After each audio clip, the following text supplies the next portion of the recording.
Hello and welcome to an all-new episode of Cinetroverts, the show you can't blame because we voted for Kodos. I'm your host, Mondo, and with me is... Tabitha. Hello, Tabby, how are you? Super duper, how are you? I'm good. Good. So we're recording this the weekend of July 20... What is it? 14th, 15th? Well, 16th. It's the 16th. It's the 16th today. Wow. We've had a long 3 weeks, actually. You need to be a little patient with us because we're parents to a newborn and we get no sleep right now. We barely have time to do this as it is. And plus, we've just moved into a new place and nothing's really unpacked. Yeah, so. we just moved 2 doors down, which we mentioned last week. Yes, which seems easy, but it's not so easy. You know, it's not. Like, it's easy because you don't live far. I mean, you don't have to move very far, but yeah. You're still moving regardless. Yes. But because you don't feel the need to move so far, you don't feel like you need to pack everything. So you make 10,000 trips. Pretty much. And yeah, so we're still trying to get it all sorted out, but it's it's slowly coming together. We'll get there. We'll get there eventually. Someday. Yeah. So how was your week, Debbie? Exhausting. Yeah, mine too. I don't know what's up and what's down. Yeah. But the baby's doing real good. He's eating a lot now. It's pretty evident that we're not all there because we didn't know what today was for a second. Yeah. I mean, I know it's Sunday. I knew that part. Yeah. Yeah. Just didn't know the date. Yeah, that's all I had going for me. Yeah. How was your week? I worked. Yes, you did. So, not bad. I did want to talk about a couple Netflix recommendations real quick. First thing is I finally got around to watching The Keepers, the Netflix original documentary about the murder of a nun, covered up by a conspiracy. It's really intriguing. It's bleak as fuck, but it's really intriguing. So that's on Netflix. There's only 7 episodes, so you can knock it out pretty quick. Because I was like on the night shift, we split graveyard shift with watching our son. Yes. I was able to watch it at night while I was up with him. So yeah, really intriguing. So if you're into like true crime and all that kind of stuff, cold cases, check out that documentary. It's definitely got that same kind of feel as what is it? How to Make a Murder. I mean, it's not nearly as they're made very differently. This feels very cinematic. Oh, in yeah. the sense of the way it's shot, and I don't know, it's very stylized. Where the subject matter of How to Make a Murder is just more enticing in a way. But this is just as enticing, but it's very cinematic and very cold and well made. The other thing is, you and I watched the first 2 episodes of the other Netflix original series, Glow. Yes, we did. It's pretty damn funny. It's pretty funny. It's really funny. Yeah. So check that out if you haven't, looking for something to watch right now. You got a true crime Netflix documentary, and then you got a Netflix original comedy, 30-minute comedy, with Mark Maron and Allison Brie. Well, you've also enjoyed recently. You just finished 3 seasons of *Halt and Catch Fire*. Did you? Oh not? God, that's true. Okay, so in the last, you might not remember much of No, it. you're right. In the haze of baby carrying. Yeah, in the last week and a half, 2 weeks, I pretty much binged through all 3 seasons on Netflix of *Halt and Catch Fire*, which I didn't think I would be as intrigued with, but it's really interesting. It's about the first couple seasons. The first season in particular is about basically creating the first laptop. It's set in the 80s in the world of computer technology and computer programming, which everyone thought that the idea of a laptop, a smart computer, supercomputer, whatever, can be carried around in a briefcase at a whopping 15 pounds. Which is so funny. Which is, back then it was unheard of, but now it's like the lighter and thinner laptop, Now whatever. our computers are on our phones. Yeah, and there's a lot that goes into it, and then the next 2 seasons are about online gaming. It goes into online gaming, which is really intriguing as well, seeing all that kind of stuff. Right now, AMC is going to do the final season of *Halt and Catch Fire*, which starts in August. I'll definitely be talking about that. I'm definitely going to keep up with it as it's on.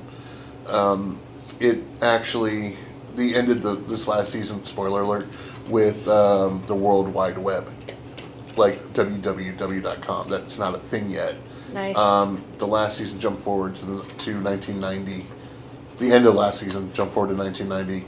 It's all set in the 80s, jumps to 1990. So It's when, internet's getting a little bigger, people are getting more and more dial-up, and this thing called broadband is a thing. So, yeah, it's really cool. It's got a social network kind of feel to it, minus the, Trent Reznor Nine Inch Nails sound and the awesomeness of David Fincher behind it. But it is pretty well made. It's got that kind of, intrigue. I don't know if you're into like how stuff was made or period. It's not a period piece, but it is because sure it is. The 80s. It's set in the 80s. The 80s was a long time ago. Yeah. So I don't know. Here's the thing: when people say period piece, I automatically think of Victorian era. Because period piece could mean 80s, 60s, 70s, and 1500s. Could mean the 90s at this point, which makes me feel old. You feel old? Yes. Good Lord. I was a baby in the 90s. I do embrace it. I miss the 90s, man. I love 90s cheese. I love the 90s. I guess technically that was the most carefree decade of my life. Yeah, there you go. But, back when Taco Bell had their actual breakfast, not the crap they're trying to sell me now. Yes. Taco Bell. Sorry, I'm over it. I'd like you to accompany me to dinner tonight. I'd like you to join me at Taco Bell. Well, all restaurants are Taco Bell, John Spartan. That's from Demolition Man, by the way. So we're actually going to start getting to our topic a little bit this week. We want to talk about a filmmaker that we both adore, and he's adored by many, I think. We recently got to see his latest movie, luckily here at home. The film in question is Baby Driver. The topic of today is that we're honored to be able to speak about him, Mr. Sir Edgar Wright. Thank you for not being here, Mr. Yes, Wright. thank you for not being here, Mr. Wright. Hey, when you're right, you're Edgar. So I mean, Edgar Wright has a lot to do with our relationship because. Yes. Our first date was a midnight screening of Hot Fuzz. Yes. At the New Beverly in Los Angeles. Because Hot Fuzz is my favorite movie. And we were trying to figure out, we should go to the movies for our first date. Because we hadn't officially met, we met on the internet. Which is what, an introvert would do. Yes. So...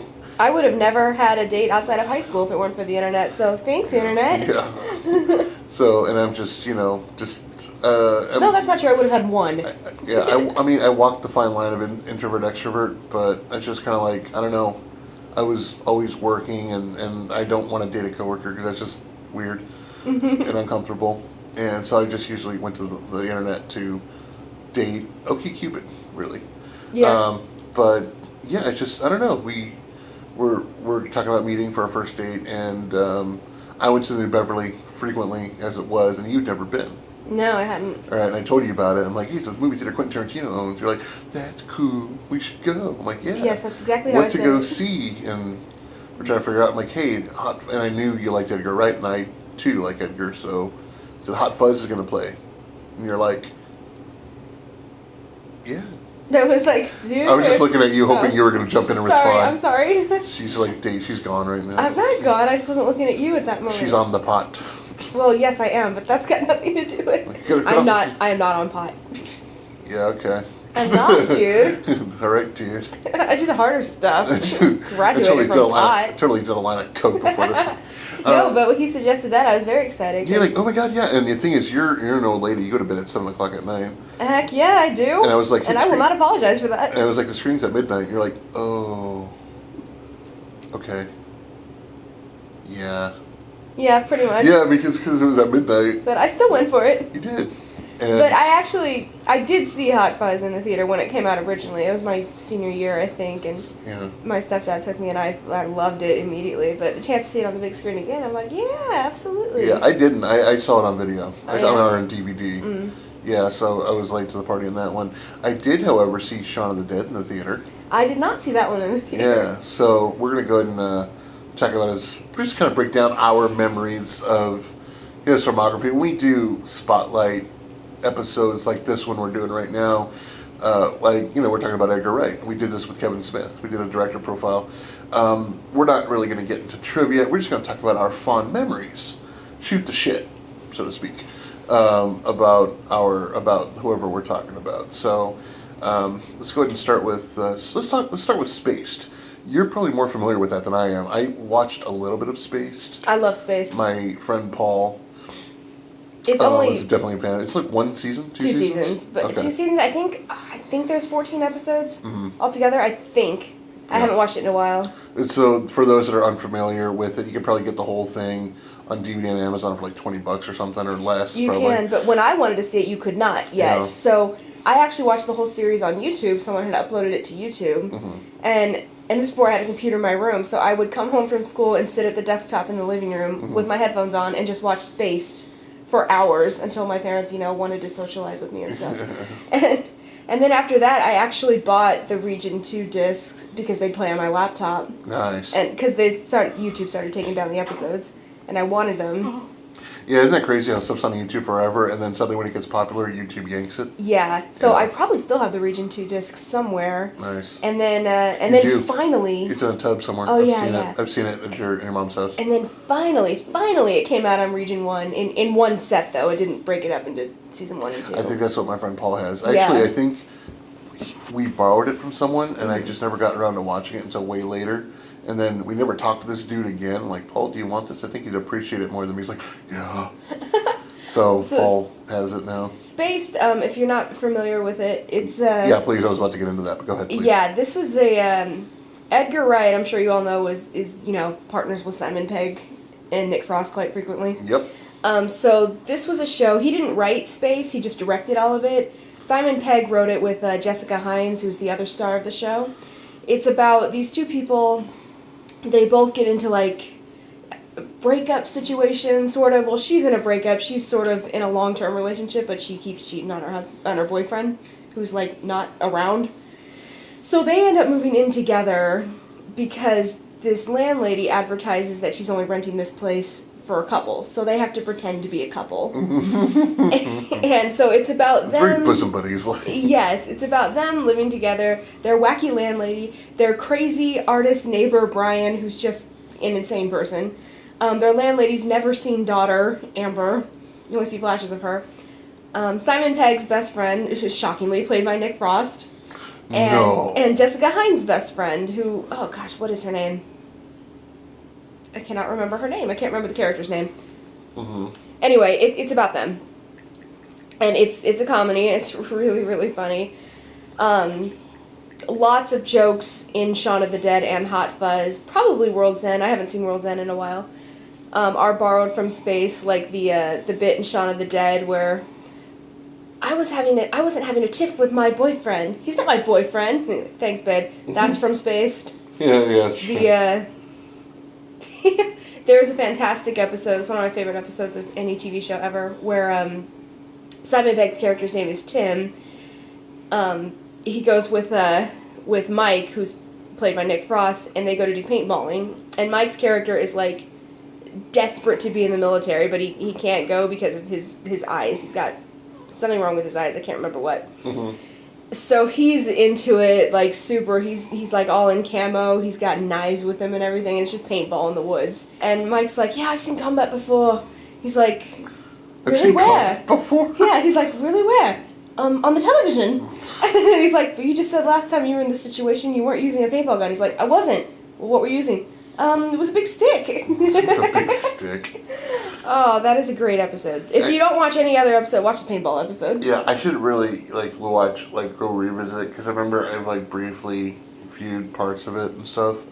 But I just never really It's a fun followed it. It's No, a quick it's not that stick, it's not that I wasn't into it, I just never got around to it, And I had the box set for almost a year before, the guy lent it to me, and I meant to watch it, and I saw some of it. I don't really remember much of what I saw, and then it just sat and collected dust for a long time. And then we realized we never talked to that dude anymore. He was just gone. And then I had him like, Paul, I know you really dig, Pegg, Frost, and Wright, which sounds like a law firm. I was like, I know you really dig him, man. Do you want this? I mean, I'm not gonna really. I think you'll appreciate it more than me because he always talked about Spaced. Man, we should have had Paul on this episode. Oh, yeah, we should would have been great. Sorry, Paul. Fuck you, Paul. Oh, he said that. But Twist, by the way. Twist, yeah, that was in the That was Daisy's Jessica Hines. Her friend's name was Twist. Got it. Okay. So, yeah, I mean, he just appreciated it more, and I was like, "Sick, you're right, guys. Pretty cool." But again, this was way. I didn't know about Space until way later, but I had seen Shaun of the Dead first, so I saw Shaun of the Dead in the movie theater. Now, I remember a friend of mine telling me about how great it was. I hadn't heard of it. I didn't even hear of it. It was like it's a English. It's a British zombie comedy. I'm like, all right. I'm not really into horror comedy very much. I'm like, you have to. It just doesn't work. Very few people can do it. Peter Jackson can do it. Mm-hmm. Sam Raimi can do it.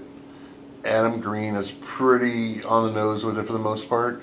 But other than that, Creepshow works. Yeah, Creepshow kind of works. Yeah, but here's the thing: a lot of these guys know how to keep the horror and the comedy separate.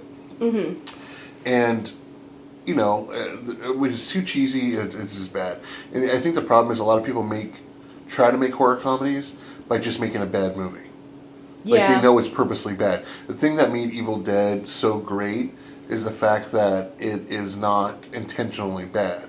They tried to make a legit good movie. It just came out bad and cheesy. Evil Dead, yeah. Yeah. But then they rolled with that in Evil Dead 2. Yeah, Evil Dead 2 is like, well, fuck it. We got something going here. Let's just keep... And and those two movies are fantastic. Not that Evil Dead's not good, but they're made by a fantastic filmmaker. Mm-hmm.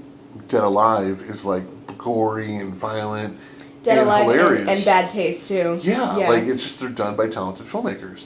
Adam Green is good at it because he's able to keep the horror and the comedy separate. So making a horror comedy is difficult, and I'm not really a fan of that subgenre.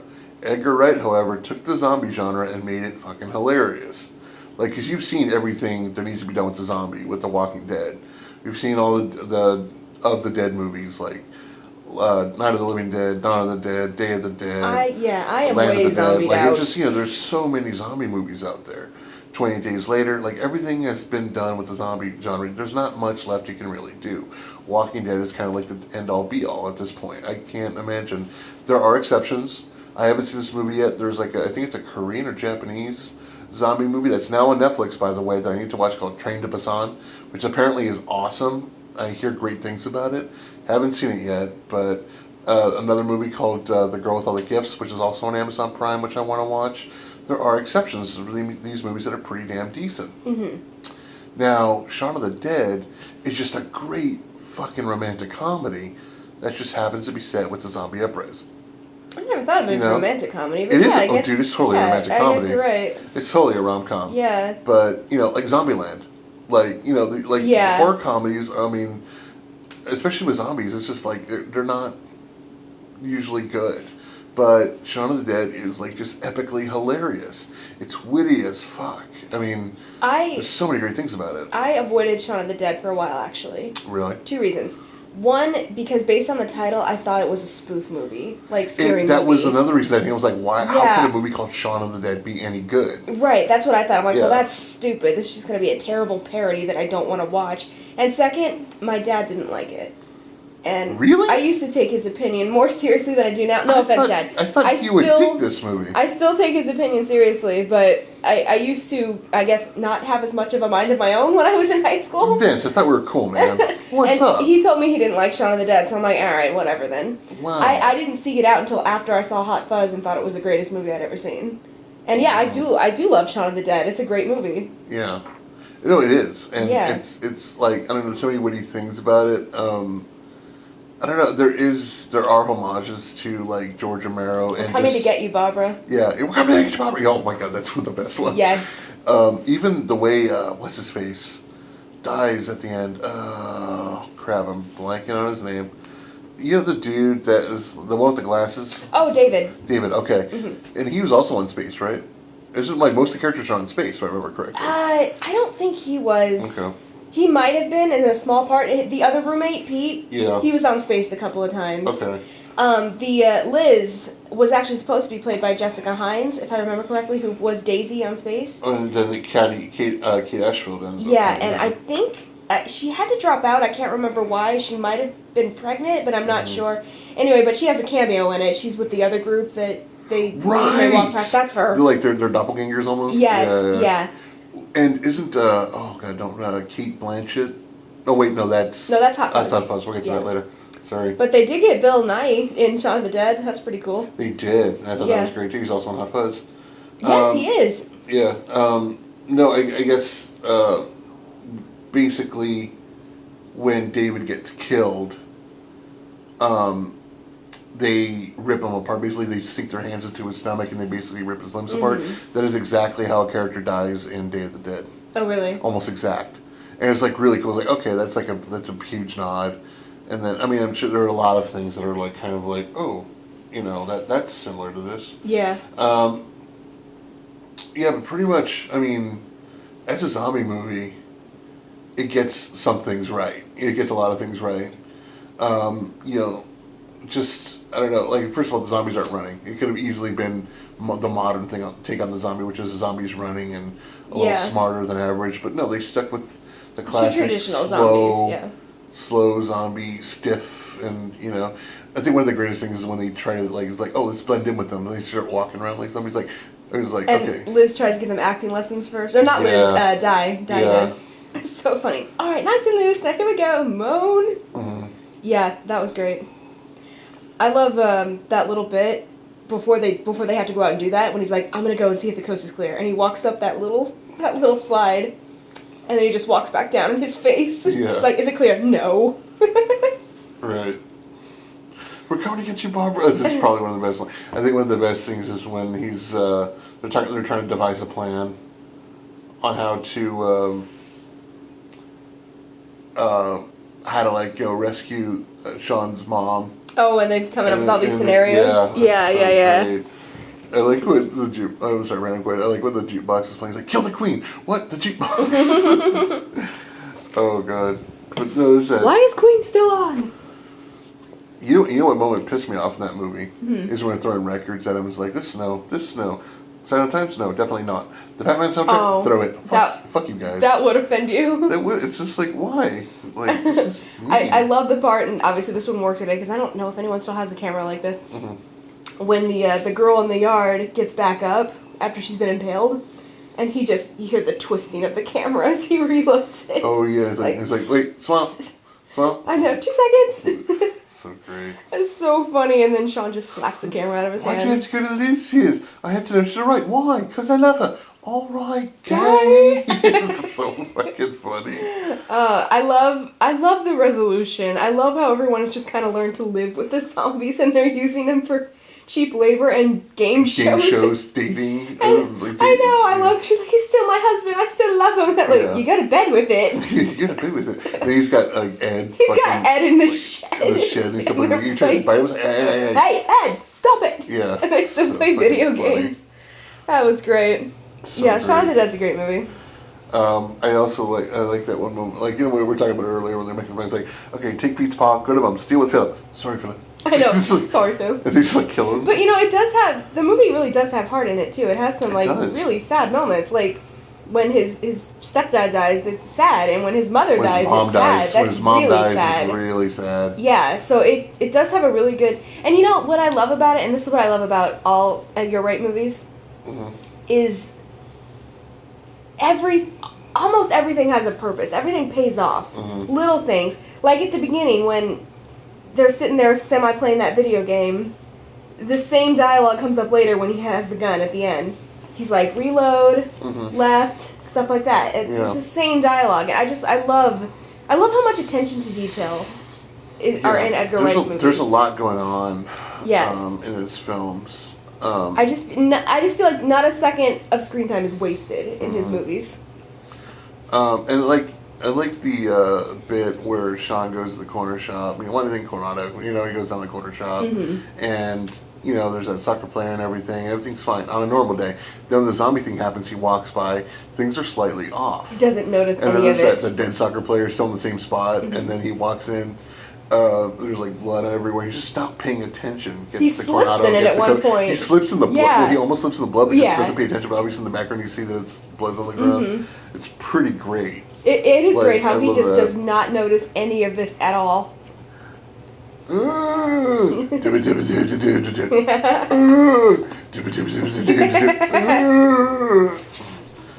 awesome. Yeah. So let's go ahead and talk about Hot Fuzz for a moment here. Yay, my favorite movie. Oh man, I love the buddy cop genre. Oh, me too. I love it. Buddy cop movies are great, and then the movies that they reference quite a bit. It's like, let's watch Bad Boys 2 and Point Break. Right, even the bad buddy cop movies, I'll still sit down and watch them. Even though all Point Break isn't a buddy cop movie, but I mean, it's still it's a partner, subgenre. It's a partner movie. Yeah. Kind of like 48 Hours. Yeah. So, I mean, when did you first see Hot Fuzz? Oh, when it came out. So you saw it in theaters? Yeah, I remember. I heard about it because I never saw a trailer for it or anything. I heard about it when I don't think you can call it Ebert and Roper at this point. At the Movies was still on. It used to come on Sunday mornings. And speaking of which, I remember Roger and Ebert. Roger Ebert is one person. Wait, Siskel and Ebert? Oh my gosh, I'm old. Yeah, I forgot. Roger Ebert. He died when I was real little, so I pretty much just knew Ebert. Siskel? Yeah, so I pretty much just knew Ebert and Roper. Dude, I don't think most people now, like a lot of the younger people, I don't think they'll know who Siskel and Ebert were. Probably not. Like I don't think unless they're hardcore film. Unless you're like a cinephile. Like I still remember commercials for movies when I was little that say Siskel and Ebert give it 2 thumbs up. Yeah. Remember when 2 thumbs up was a thing? Yes. Now it's Rotten Tomatoes. Oh yeah. Okay. Now so it's yeah. literally it's not even a sticker anymore. It's just on the cover art if it's certified fresh on Rotten Tomatoes. Okay. So basically, the Rotten Tomatoes now was a 2 thumbs up back in the 80s and 90s. Like 2 thumbs up. There's like 2 thumbs up, way up. But anyway, I first heard about it on that, and they liked it. From what I recall, it's been so many years, and I'm like, well, this is interesting. But they kind of compared it to The Naked Gun, which is not accurate. It kind of is, but it's not, because like Shaun of the Dead, it's not an outright parody movie. It's more like a love letter, you know. But it works really well within the genre too, like playing it straight too. It just does. It's not like watching Scary Movie or The Naked Gun. Don't get me wrong, The Naked Gun is amazing, and I love that movie. But Hot Fuzz is not a parody. No. Like I said, it's a love letter. That's the thing. Okay, I guess it could be the same thing could be said about Shaun of the Dead. Yeah. Is they appear to be spoofs just by title and plot. They seem like spoofs. Yeah. But in retrospect, you're right. They're love letters, but they're done brilliantly. Yeah, absolutely. Like, so Hot Fuzz is, the top cop who is like perfect. And he did the role like that because I think he was getting some criticism, Simon Pegg was, that he could only play like the slacker character because Tim on Space and Sean were both slackers. So he did Nicholas Angel, who's 100% completely different from those two. We'll talk about it in a second, but it's funny that Nick Frost is like the lackey side character also in Hot Fuzz and in Shaun of the Dead, but in At World's End, he's the only one that had his shit together. I love his performance in World's End was the best part of it. Yeah, because I loved him playing the straight man, you know? Sorry, our dog is like, our weenie dog is putting his weenie himself, like his weenie body over my he's all stomach. He's all up on us. Right now. Looks like a kitten. Wait, he thinks he's a cat. I think he is. He's like crawls on us. Oh, poor baby. You're always holding that tiny human now. Yeah, you're always holding that little human. What about me? Right. I'm your baby. So you got the top cop who was apparently too good at his job. He gets transferred to the small, peaceful town. Bad. Made everyone look bad with his like 5,000 arrests in a month. Yeah. It's just exaggerated. What was it? Your arrest rate is 400% higher than everyone else's. Yeah, exactly. Your arrest rate is 400% higher than everyone else's. Yeah. That's so funny. So you get sent to a small little village called Sanford. And of course it's something sinister is going on there. I do remember a time when I didn't want to be a police officer, apart from the summer of 1979 when I wanted to become at the frog. It's so funny. Oh, it's great. So there's a little cameo. Speaking of talking about cameos, there's a Peter Jackson cameo. Oh yeah. So it shows Simon Pegg's character basically doing an arrest, and it's like a serial killer Santa Claus. Yes. Who bites him, and in the middle it freeze frames. And you totally can tell it's Peter Jackson. You can in the freeze frame. Which I think is like brilliant. I'm like, that's awesome. And then his estranged love interest. Kate Blanchett. Kate Blanchett, but you don't see her face. She's wearing, same thing. She's like covered up in yeah. like the forensic suits biohazard and the mask. suit. Yeah. And his superiors are Martin Freeman and Bill Nye. And Steve Coogan. Yeah, which I think is great too. Yeah. So yeah, it's I don't know. It's just the cameos are great. Now the villain in the film is played. Well, there's a lot of villains. There's a lot of villains in it. Everyone's a bad guy except for the cops, which is great. Yeah. And the cops and the kids are the only non-villains in the Pretty small much. town. It's very. I feel like part of it was inspired by Wicker Man. That whole thing where the entire town, totally, the entire town is in on and something and against him. They all have walkie-talkies and they're all armed as fuck. Yeah, I like the main bad guy is Timothy Dalton. I love Timothy Dalton, who I refer to in everything I see him in, no matter what it is. He is Neville Sinclair to me. And if you don't know who Neville Sinclair is, you should know if you're listening to the show. But if you don't know who Neville Sinclair is the character Timothy Dalton plays in The Rocketeer, who is an American actor, who is supposedly an American actor, but who's actually a Nazi double agent. Of course. Hidden in Hollywood's elite. Of course. But anyway, no, T-Dalt. We love T-Dalt. T-Dalt's awesome in this household. Yes. But I always refer to him as Neville Sinclair, so I saw he was a bad guy. I thought it was really cool. Yeah, I remember seeing him being like, oh my god, Timothy Dalton. I actually first knew who he was, and this is kind of embarrassing. Yeah. There was a mini-series called Scarlet, which was just a sequel to Gone with the Wind. Okay. And I saw that. Was he the Clark Gable role? Yes, he was right. That's funny. Yes. I forget who played Scarlet. I was guessing because of the stash. Yeah. Oh yeah, Okay. he rocks the stash, okay? T-Dalt does rock the stash. Yeah. But yeah, he's the villain. I remember showing it to my dad later, and he did like this one. Or at least he liked it better than Shaun of the Dead.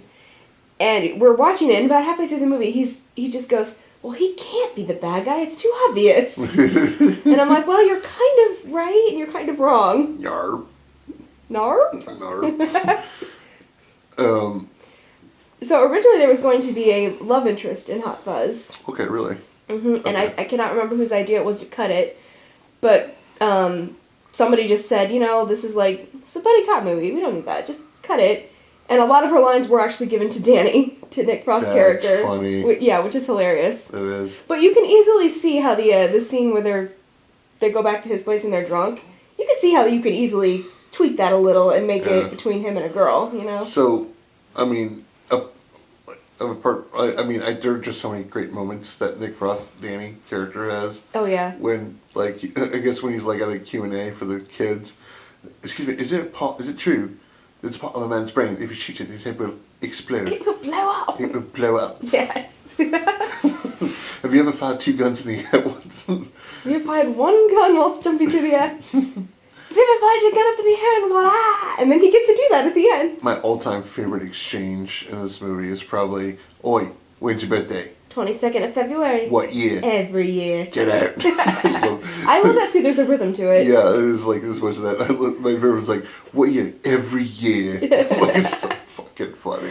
Oh, it's great. I will not get enough of that moment. That's so weird. And then my second favorite moment is when they get the gunfight at the end, and they shoot the doctor. It's oh, it's I'm hurt. Call him is yo doctor. Deal with it. Yeah, motherfucker. I love that moment, man. It's just, and this even more so than Shaun of the Dead. Just there's so much setup and payoff. Just little things. Yeah. And because it all pays off in the last half hour where everything just goes batshit. It's full on gunshot, a gunfight movie, and I'm all about that. Yeah, yes. I was kind of bummed to move the first one. So I was where's all the action? And then they cram it all into the last 20 minutes or so. And I was like, hey, you know what? I'm fine. The movie's hilarious, and this giant epic gunfight at the end was totally awesome. Which I almost feel was a slight tribute to Hard Boiled. Hard Boiled is a John Woo movie with Chow Yun-fat, which is one of my all-time favorite action movies. There is action throughout, but the last half hour of that movie is all a giant gunfight in a hospital. But it's between multiple characters, multiple things going on. It's a hospital under siege. So you got the SWAT team, and you got main characters strickled throughout the hospital getting gunfights. So there's it's going on for about a half hour, the last half hour of the movie. So it always kind of made me think of that. One of the biggest homages I like is when Simon Pegg and Timothy Dalton are in their fist fight at the end. They crash into a town model, that kind of really good sized model of the town, and then they hit a hydrant or a water pipe, and water spraying all over them. That is basically homage to the end of Lethal Weapon when Mel Gibson, you're right. Mel Gibson and Gary Busey are fighting. You're right. I always thought that was a homage to that, and I thought that was really awesome. Oh god, that movie's great. Yeah. But like all the bad guys who have been just like minor characters in the town just come popping out with their guns and their knives. It's great. The old lady. Yes. When he dropped Hag. Also a callback. When he drop kicks that old woman, I lost my shit. Oh, that's amazing. Especially when it cuts to her and she just got blood. She's like nose busted open. I love the reveal scene too, because I remember in the theater thinking, what the hell? This movie took a turn I didn't expect when you find out that yes, Timothy Dalton is the bad guy, but so is most of the town, or the Neighborhood Watch Alliance. Yeah. Yeah. And I just remember thinking, what? It's blanking on me right now, because I really wish we watched this before we decided to do this episode. When he rides into town on the horse, like, oh, it's Angel. He's back on a steed or something like that. Oh, it was, get a look at his horse. Because earlier in the movie it was, get a look at his horse.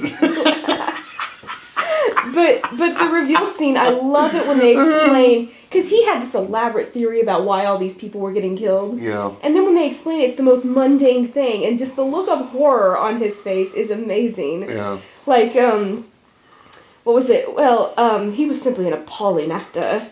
You murdered him for that? Well, he murdered Bill Shakespeare. He murdered Bill Shakespeare. Yeah. And he's awesome. Like, and I can't remember the girl's name. She's played by Lucy Punch. And they're like, and what about her? He's like, well, she did have a very annoying laugh. Oh, yes, annoying. Oh, so they just kill these people for the most horrible I forgot she was in Hot Fuzz. I was watching that. We were watching that comedy, Someone Marry Barry. Oh, yeah. And she's in that. You're like, hey, it's what's her name from Hot Fuzz? I'm like, who the fuck is she in Hot Fuzz? And you're like, you know the chick that gets murdered because of her annoying laugh? Eve Draper. That's character's name. Yeah. And I was like, oh, shit, yeah, that is her. And yes. Then I think we watched it not long after that was on TV or something. Like, hey, look, it is her. Yes. Yeah. Yeah, that scene was like just crazy to me. And then when he comes back in on the horse, and because they find this arsenal early in the movie. Yeah. I don't know why that makes me laugh so much. And the sea mine, it all pays off at the end. It's great, and I love that the reason they're killing everybody off is so they can continue to win Best Village. And then when they're chasing Timothy Dalton, and oh crap, who played the other bad guy? I know the actor. I just cannot think of his name. Who played Frank? Oh, the captain. Yeah, sorry. It's okay. Anyway, when they're chasing... I know he was in an Oscar. He was in that movie Iris, and he's in a ton of stuff. I just can't... I'm blanking on his name, that's all. Blah, blah, blah. Anyway, when they're chasing them, and they just drive past the 3 people who are judging the Best Village. Oh, right. And they're just standing there, just dumbfounded, and then the sign falls behind them. It's hilarious. Yeah, the captain, the guy who plays the captain in Hot Fuzz, Jim Broadbent. Yes. Right. Yeah, and I love the entire police force too. Everyone else besides them. I love the Andes. The twins. They're such dicks. They're the detectives. Of course, they don't do anything. Yeah. But they're hilarious. I love that moment. He's like, "If you didn't see anything, who did?" Done. And then he just pushes his face back into frame for a second. Oh, the Andes are great. What about the two? Not Janine. The two who? The 2 cops, the front desk guy. That was Bill Bailey. I think is the actor's name. Bill Bailey, who played the twins. Yeah. And you don't know they're twins until the end, because he wouldn't know things that he'd already told him, and then he looks disheveled sometimes, and it's just confusing Simon Pegg, and then at the end you find out there's 2 of them. Yeah. Yeah. He's like, Detective Angel. Someone called for you, and he turns around. He's got the match in his mouth. All the guns. I know. Like, I'll tell him you'll call back. I'll tell him you'll call back. He just looks like, really, you're gonna interrupt me now? What was the deal with their tradition of Sundays every day? Was it every day or every Tuesday or something like that? You got Sundays. The ice cream? Yeah, the ice cream. There's always ice cream. Yeah. What was the deal with that? I can't remember. The chocolate cake at the beginning was because it was his birthday, wasn't it? Was it Danny's birthday? No. That's later in the movie. At the beginning, it's because he lost his helmet. Oh. So they were kids. They handed out chocolate cake. I know, it was really funny. Yeah, it's really random. And I love that, another little moment, I love this swear jar. And at the end when he's trying to convince everyone that, he's trying to convince the other cops that all these people were murdered instead of having accidents, they just keep dumping money in the swear jar. Right. So funny. Yeah, just not, like I said, not a second of screen time is wasted in that movie. It's pretty epic. I could go on and on about how much I love it and every moment I love it. So we haven't talked about yet is for jumping the fences. Oh yes, that happens in all three movies. So Shaun of the Dead, it's like, hey, like, you know, and he's like jumping. It keeps jumping around. I don't remember if there's really much of a gag of it. In Shaun of the Dead, yeah, well, no, because he tries to jump and the fence falls. That's what it is. Okay. Yeah, and then in Hot Fuzz, he's just like flipping over like, them. What's the matter? I never jumped fences before, and he like jumps doing flips and everything. Then like Nick Frost just runs straight into the fence. Yeah, just barrels through it, knocks it down. Oh, Nick Frost. What happens in World's End? I think it was the same as Shaun of the Dead. Mm-hmm. I've only watched World's End once. You know what? The ending really lost me. We're probably gonna skip that one because I don't think I really didn't do much research on that one. On World's End? We're bad hosts. We didn't do research. Well, here's the thing. Well, I don't need research on Hot Fuzz. Okay. Oh shit. Okay. No, I could probably. It's not like I know everything about it, but I've watched that movie many times. At World's End, I saw it in theaters. I was living in Florida. This is when I was living in the hotel, and I remember driving out because I didn't know where anything was at that point. So I was driving around looking for this movie theater that I found on Google, and it was a thunderstorm because there's always a thunderstorm in Central Florida. And I got there and I was so excited and I was loving the movie, loving it until the end. The epilogue just kind of killed it for me. I own the movie and I enjoy most of it, but that ending, man, I'm like, oh, okay. Was that about World's End? Yeah. Yeah.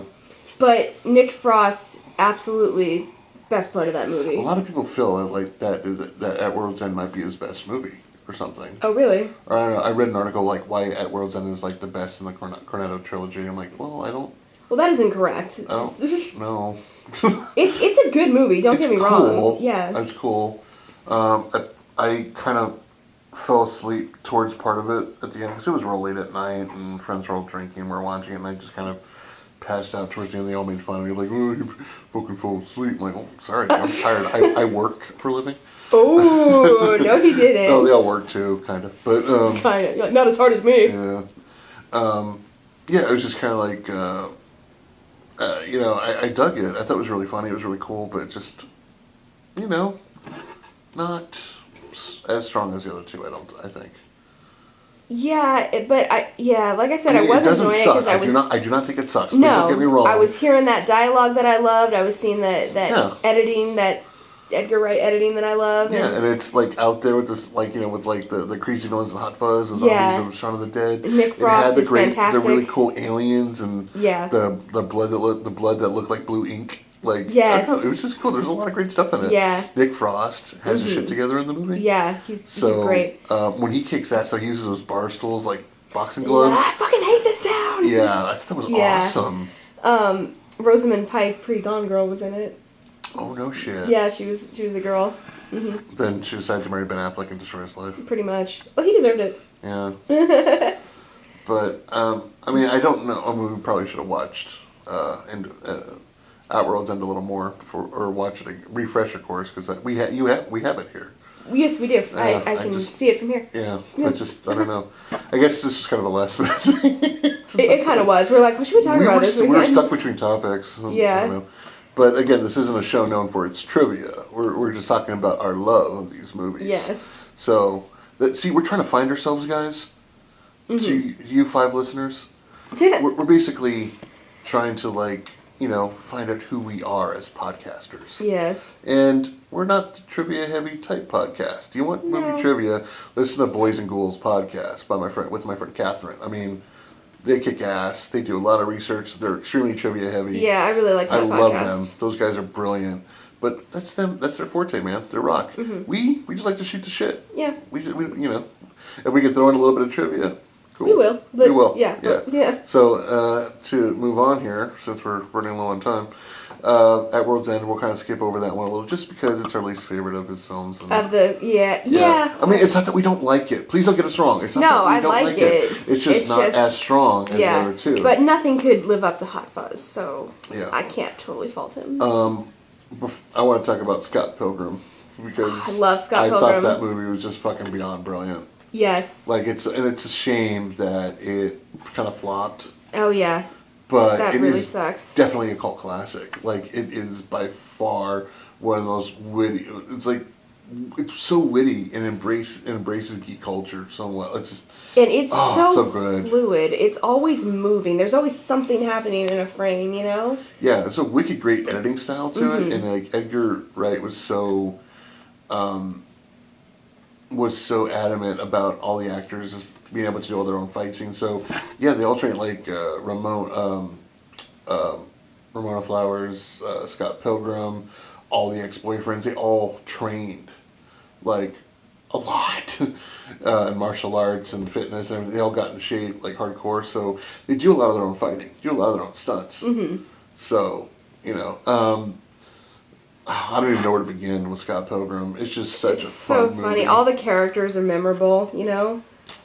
They're all really funny. They've even the smaller characters, they've all got something to contribute that I love. They all have little moments for me. Sex, but we are sex bomb. Yes. Allison Pill, I think was Yeah, my favorite moment with her, hey, me and Kim are all good now, just pans over to her and she's just giving him like a death glare. Yeah. So funny. Because you find out that he's like not he's kind perfect. He's kind of a dick, I mean, honestly. He's his new girlfriend.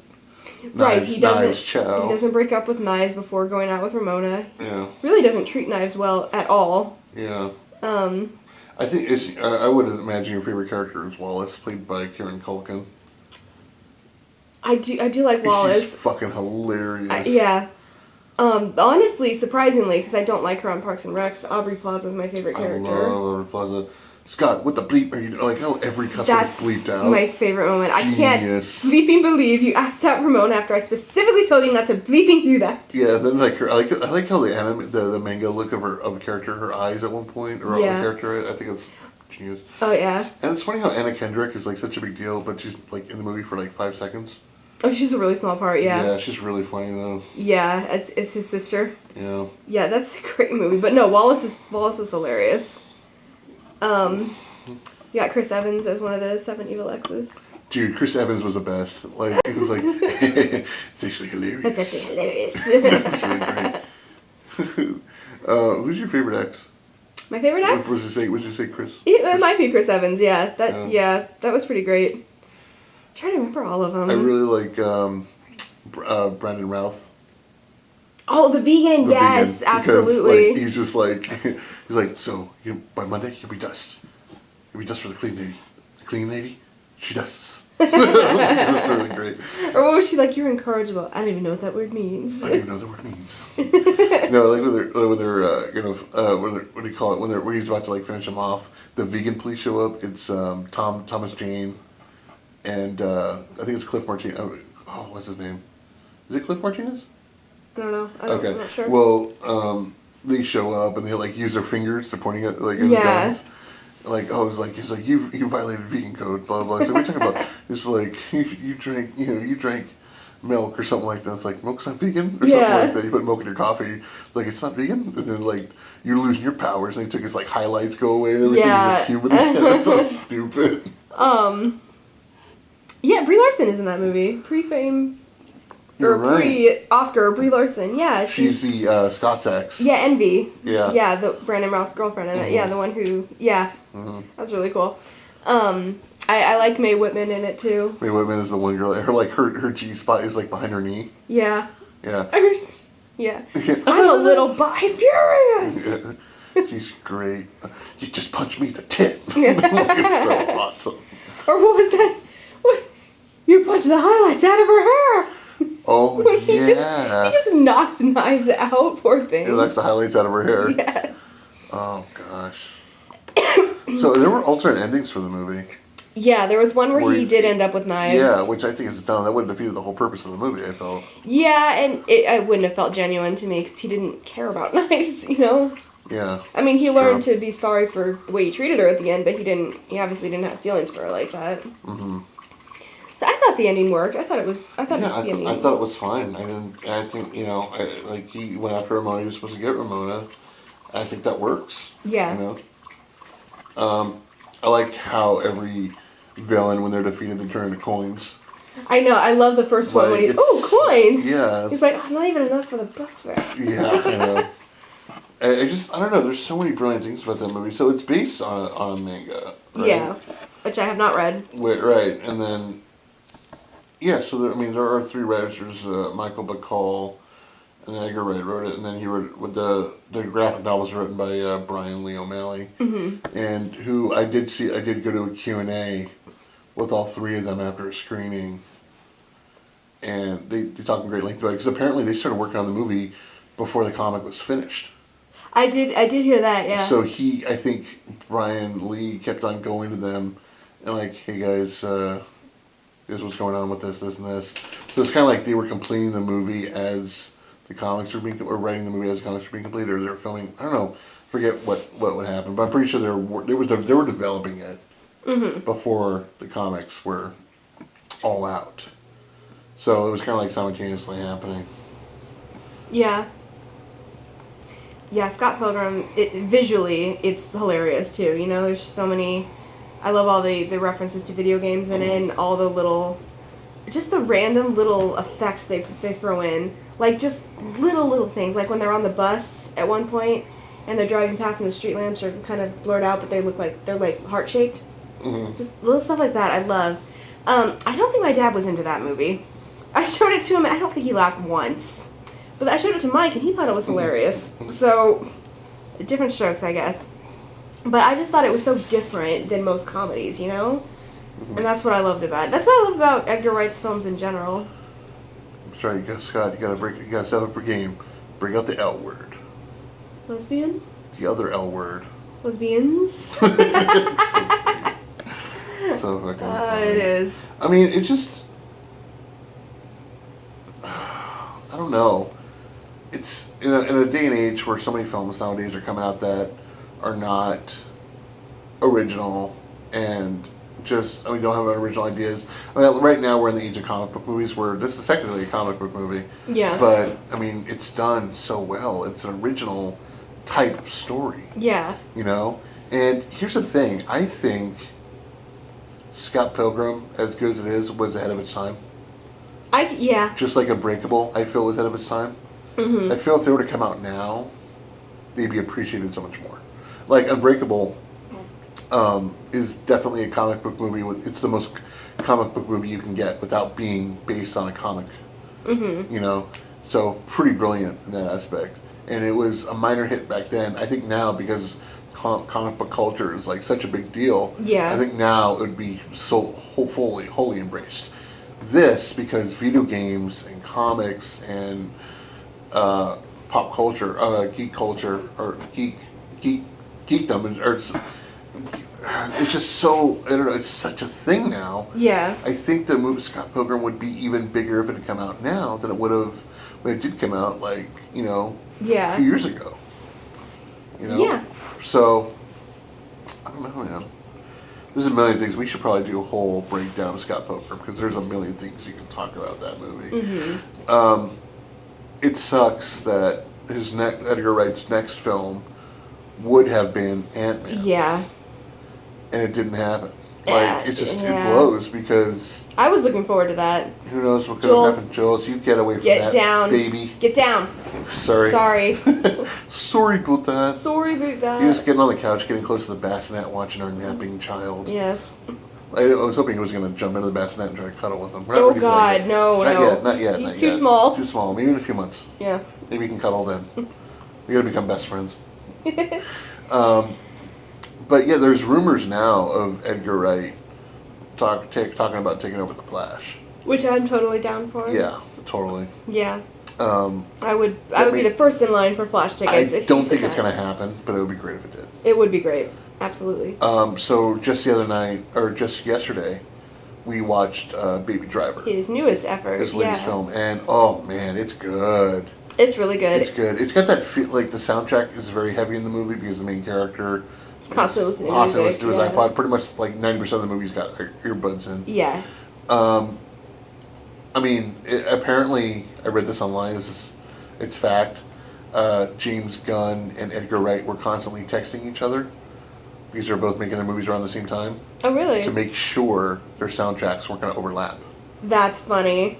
Because Guardians is so very soundtrack heavy. Yeah, and this is definitely soundtrack heavy. Yeah. And I guess they had a lot of the same types of music.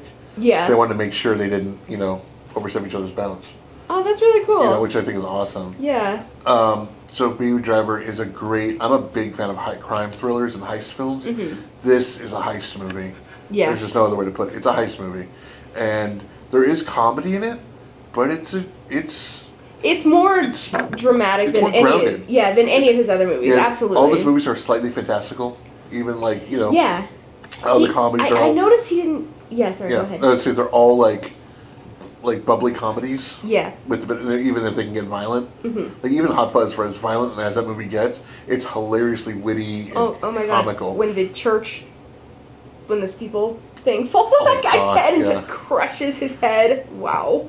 Amazing. Yeah, so I mean, but this is the first movie, and I think you pointed this out.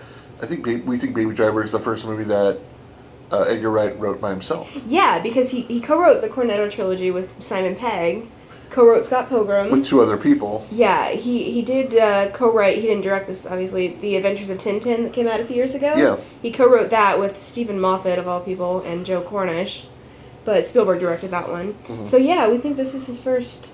This is for solo movie, and it's well directed as always. He's got a sharp directing style, great editing style. Yeah, just that first 5-minute sequence, it flows so well when all he's doing is sitting in the car and lip syncing, but it's moving, you know. Yeah. No, Edgar knows how to move a camera around, knows how to cut in the right spots. And he wanted to do everything practical, all the car chases on the stunts, practical. And they are, man. And it's great. Really great car chases in that movie. Yeah. Great soundtrack.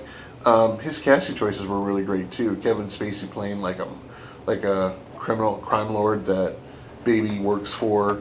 Jamie Foxx is a really big piece of shit in it, and he just plays it really well. Mm-hmm. John Baratheon, I was hoping, because I think he had top billing. He was pretty high up there, but he's in the first 10 minutes of the movie. Yeah, that's it. And he doesn't die or anything, he was just in it very quickly. Yeah. And he was great, that little bit of screen time he had. Mm-hmm. John Hamm, pretty excellent. Yeah.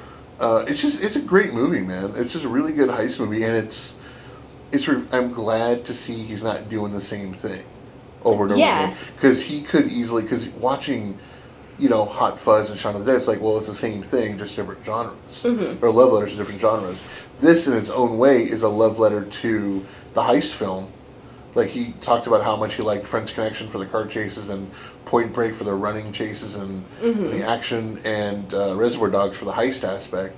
He talked about, these are all movies that were, he used as inspiration for making this. But, you don't sense a lot of that stuff. It just feels like a good heist movie. Right. And it's not, he's saving that bubbly, comic, witty, quick-witted stuff for the times he works with Simon Pegg, it looks like. Because this is pretty much just a straight-up crime thriller. Yeah. With some funny moments. Yeah. And a great soundtrack. And I noticed the editing was not his typical editing. Yeah. When he does those 3 quick cuts in his comedy movies of just nothing, of the toilet flushing and then turning on the faucet. Yeah. That wasn't in this. I noticed that. Yeah. So it's just a great. It shows he can do. He's not a one-trick pony. No, definitely not. He can do many things. And this is just him flexing his muscle and doing something outside of the universes he built.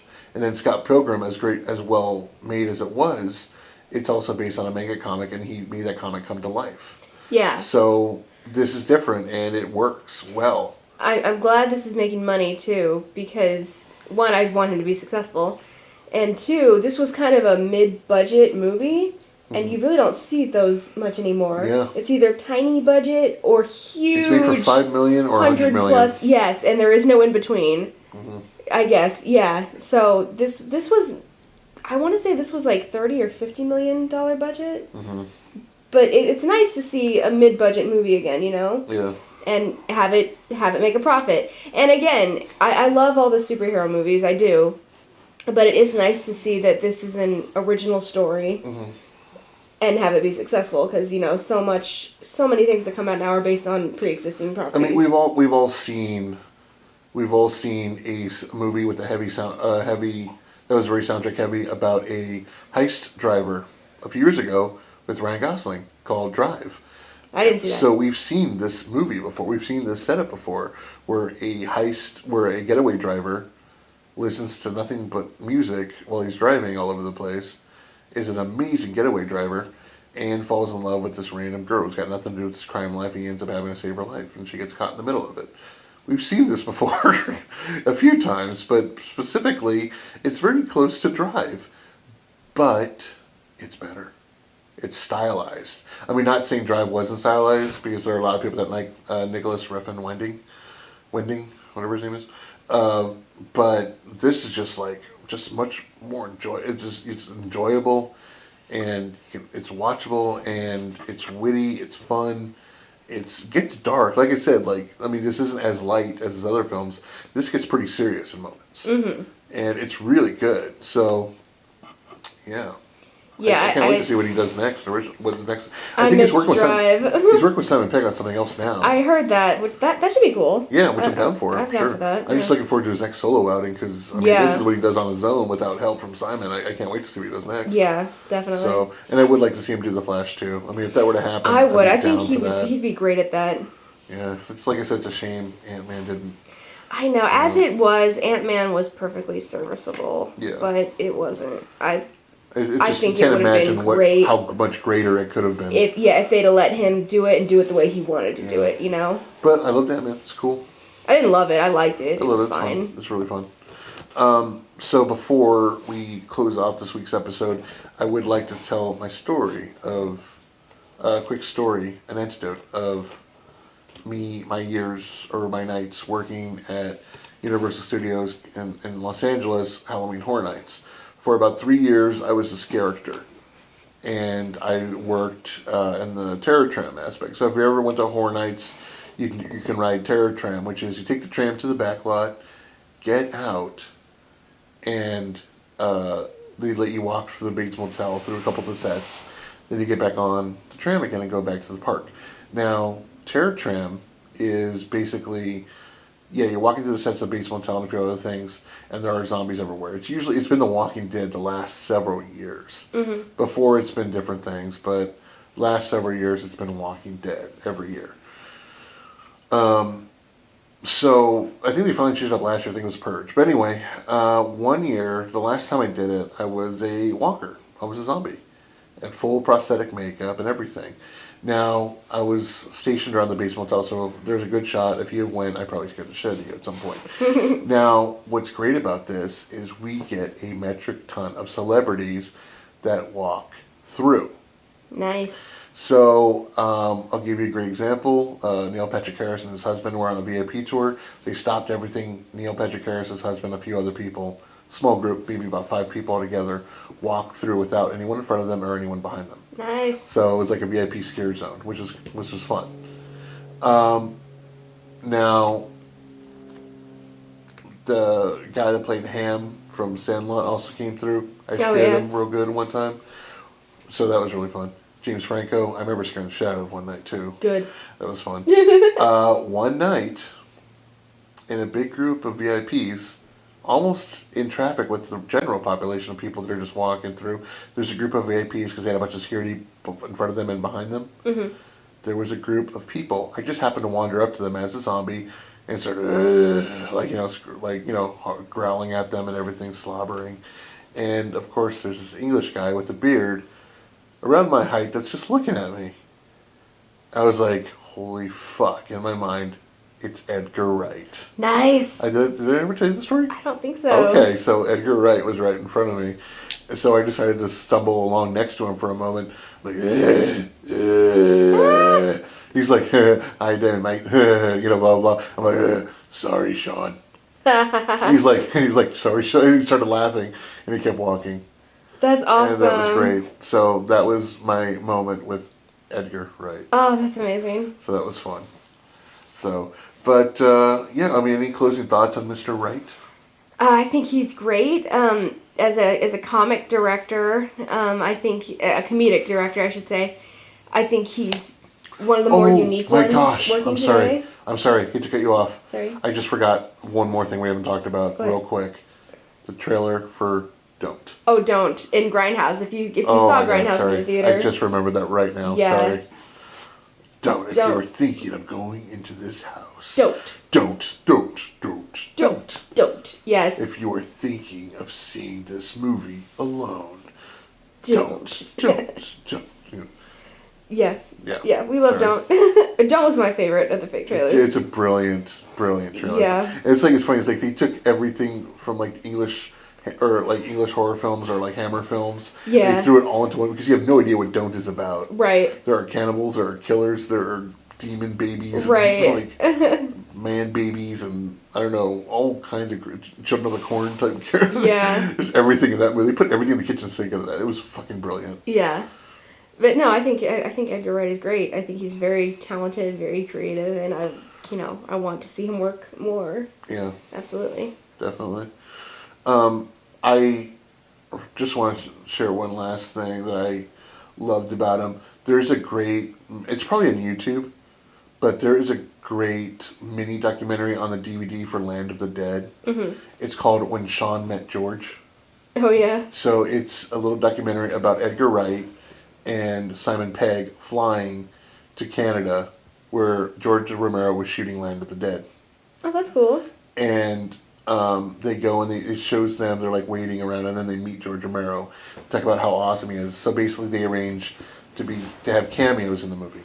Okay. So it follows Edgar Wright and Simon Pegg around for like the night when they like spend the night. They go to set the next morning, go into wardrobe, get full-on zombie makeup done. Nice. And they have cameos in the movie. If you're wondering where the cameo is, there's a part where they have zombie fight. They throw people in like, cockfights with zombies or whatever. And hopefully they survive with no weapons. Mm-hmm. Well, there's a bunch of like rich people taking pictures in a photo op with zombies. Zombies are like strapped down, and then like people are taking pictures with the zombies that are alive, and like Simon Pegg and Edgar Wright are one of those zombies in the photo op. Nice. That's So, funny. which is brilliant. So I always thought just that was really, really neat. So it's probably on YouTube. It's called When Sean Met George, or When Sean Meets George, something like that. And or if you have Land of the Dead on DVD, it's one of the little mini documentaries on there. So check that out. Really fun. I too agree. Edgar Wright is just great, and I mean, he's a genius, man. He's a true original voice, and he makes really entertaining movies everyone loves. And nothing controversial about him. He's just a great guy. So, Yep. Anyway, well, guys, that's going to do it for us. Thank you so much for listening this week.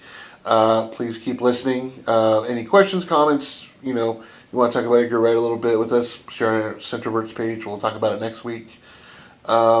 Meanwhile, stay inside, stay safe, watch movies, and remember, if you're not doing it wrong, you're doing it right.